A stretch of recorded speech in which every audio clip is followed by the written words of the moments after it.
नहमदुहु व नुसल्ली व नुसल्लिम अला रसूलिहिन नबील करीम। नाज़रीन अस्सलामु अलैकुम व रहमतुल्लाहि व बरकातुहू। नाज़रीन, आज की गुफ्तगू में इम्तिहान की कामयाबी के लिए दो अमाल आपकी खिदमत में पेश करने की सआदत हासिल करूँगा।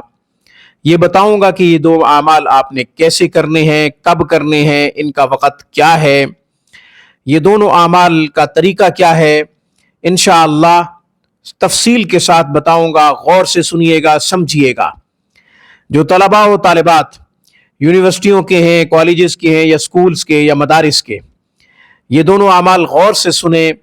जब इम्तिहान करीब हों तो ये दोनों अमाल करें। इंशाअल्लाह इम्तिहान में खूब कामयाबी मिलेगी, अच्छा रिजल्ट आएगा, काबिले रश्क नतीजा मिलेगा इंशाअल्लाह। इसके साथ साथ पढ़ाई पे भी खूब तवज्जो देनी है, पढ़ाई भी करनी है, दिन रात मेहनत भी करनी है। जिन किताबों का इम्तिहान है उन किताबों को खूब चिमट जाएं, किताबों को अपना ओढ़ना बिछोना बना लें। इंशाअल्लाह आप कामयाब हो जाएंगे। सिर्फ वज़ाइफ पे तवज्जो मरकूज नहीं रखनी, बल्कि पढ़ाई भी करनी है। इसके साथ साथ आपने मेहनत भी करनी है, असातिज़ा का भी खूब अदब करना है। इससे पहले कि अमल बताऊं और उसका तरीका अर्ज करूं, हमेशा की तरह मुअद्दिबाना आजिज़ाना दरख्वास्त है, आप खुद भी कुरान करीम पढ़ें, अपने बच्चों को भी सही हुरूफ के साथ कुरान करीम सिखाएं, तजवीद के साथ अपने बच्चों को कुरान पढ़ाएं। ऑनलाइन क्लासेस की हमसे सर्विस ले सकते हैं। हमारा बेहतरीन स्टाफ, आला तालीम याफ्ता मुअल्लिमीन मुअल्लिमात दिन रात कुरान और हदीस की तालीम और तरवीज में मसरूफ़ अमल हैं। इलाज मुआलजा के लिए, कुरान करीम की तालीम के लिए हमसे राब्ता किया जा सकता है। राब्ते के नंबर्स नोट फरमा लीजिए: 00923216719583, 00923056425397। अब मैं वो आमाल बताता हूँ जिनका शुरू में मैंने जिक्र किया है। इम्तिहान में कामयाबी के दो आमाल। एक अमल आपने बवक्त तहज्जुद करना है, यानी तहज्जुद के वक़्त ये अमल करना है आपने। यह आप इम्तिहानों से पहले शुरू करेंगे। मिसाल के तौर पे आपके इम्तिहान जून में है तो ये अमल आप मई में या अप्रैल में शुरू कर दें। 1 महीना 2 महीने पहले ये अमल शुरू कर दें। अल्लाह ताला से खूब दुआएं करें यह अमल करके। अमल बता देता हूँ, तरीका भी अर्ज कर देता हूँ, गौर से सुन लीजिए। तहज्जुद के वक़्त का यह अमल है। जो मेहनती तलबा व तालिबात होते हैं वो रात के आखिरी हिस्से में ज़रूर पढ़ते हैं। हमने पढ़ा है और सुना भी है अपने असातिज़ा से कि तहज्जुद के वक़्त यानी सुबह के वक़्त जो शख्स पढ़ता है या जो तालिबा पढ़ती है उसको बहुत अच्छे तरीके से याद होता है और याद रहता भी है। तो आप सुबह उठ के पढ़ लिया करें। इससे पहले आप अमल कर लिया करें। सुबह की अजान से पहले ये अमल करना है, तहज्जुद के वक़्त अमल करना है। अमल क्या है? 2 रकात नफिल सलातुल हाजत की अदा करें। इसके साथ साथ आप तहज्जुद की भी नियत कर लें।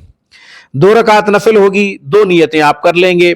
तहज्जुद की नियत भी कर लेंगे, सलातुल हाजत की नियत भी आप कर लेंगे। इसके बाद आपने 3 दफ़ा दुरूद शरीफ पढ़ना है।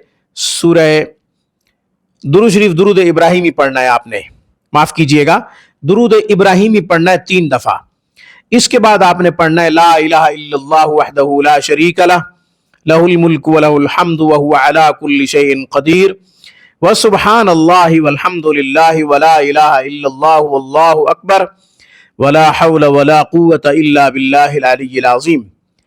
फिर पढ़ रहा हूँ, ला इलाहा इल्लल्लाह वहदहु ला शरीका लह, लहुल मुल्कु व लहुल हम्दु व हुवा अला कुल्लि शैइन क़दीर, व सुब्हानल्लाहि वल्हम्दुलिल्लाहि व ला इलाहा इल्लल्लाह वल्लाहु अकबर, व ला हौला व ला कुव्वता इल्ला बिल्लाहिल अलिय्यिल अज़ीम। आपने 3 मरतबा इसको पढ़ना है। फिर 3 दफ़ा दुरूद इब्राहिमी पढ़ लें। अल्लाह ताला से खूब दुआ करें कि या अल्लाह, मेहनत भी कर रहा हूँ, कर रही हूँ, पढ़ाई कर रहे हैं, असातिज़ा से भी हम पढ़ रहे हैं, इसके बावजूद इम्तिहान में तब तक हमें कामयाबी नहीं मिल सकती जब तक आप न चाहें। आप ख़ास रहमत फरमाइए, हमारी तरफ मदद भेजिए, अपनी मदद शामिल हाल कीजिए ताकि हम इम्तिहान में कामयाबी हासिल कर सकें, काबिल रश्क नतीजा हासिल कर सकें। अल्लाह ताला से खूब दुआ मांगें। یہ عمل تب تک جاری رکھیں جب تک آپ کا رزلٹ نہ آ جائے، جب تک آپ کا نتیجہ نہ آ جائے۔ امتحانوں سے پہلے شروع کرنا ہے اور امتحانوں کے بعد بھی عمل جاری رکھنا ہے، تب تک جاری رکھنا ہے جب تک آپ کا نتیجہ اناؤنس نہ کر دیا جائے۔ اب میں دوسرا عمل بتاتا ہوں۔ یہ عمل آپ نے اس وقت کرنا ہے جب آپ پرچہ حل کرنے جائیں، طالبہ ہو یا طالب علم ہو، پرچہ حل کرنے کے لیے جب آپ جائیں، پرچہ جب آپ کے ہاتھ میں آ جائے تو یہ عمل آپ نے اس وقت کرنا ہے۔ پرچہ کھولنے سے پہلے کرنا ہے، اللہ تعالیٰ سے مدد مانگنی ہے۔ 3 دفعہ آپ درود ابراہیمی پڑھیں گے، 3 دفعہ کم سے کم 3 دفعہ پڑھنا چاہیے۔ درود ابراہیمی کا ٹائم نہ ہو تو صلی اللہ علیہ وسلم پڑھ لے، 3 دفعہ پڑھ لیں۔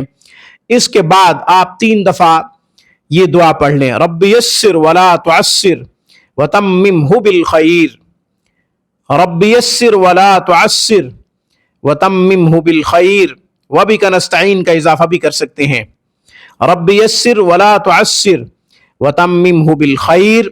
یہ 3 مرتبہ پڑھ لیں، پھر 3 مرتبہ درود شریف پڑھ لیں، اللہ سے مدد مانگ کے پرچہ کھولیں۔ انشاءاللہ جو سوالات پرچے میں آئے ہوئے ہوں گے وہ آپ کے اوپر استحضار ان کا ہو جائے گا، اللہ تعالیٰ آپ کے ذہن میں، آپ کے دل میں ڈال دے گا، آپ اس کے جوابات لکھیں گے۔ اللہ کے فضل و کرم سے صحیح سمت، صحیح رخ جو ہے آپ سے آسانی سے متعین ہو سکے گا۔ آج کی گفتگو میں بس اتنا ہی۔ اقول قولی ھذا واستغفر اللہ وآخر دعوانا ان الحمد للہ رب العالمین۔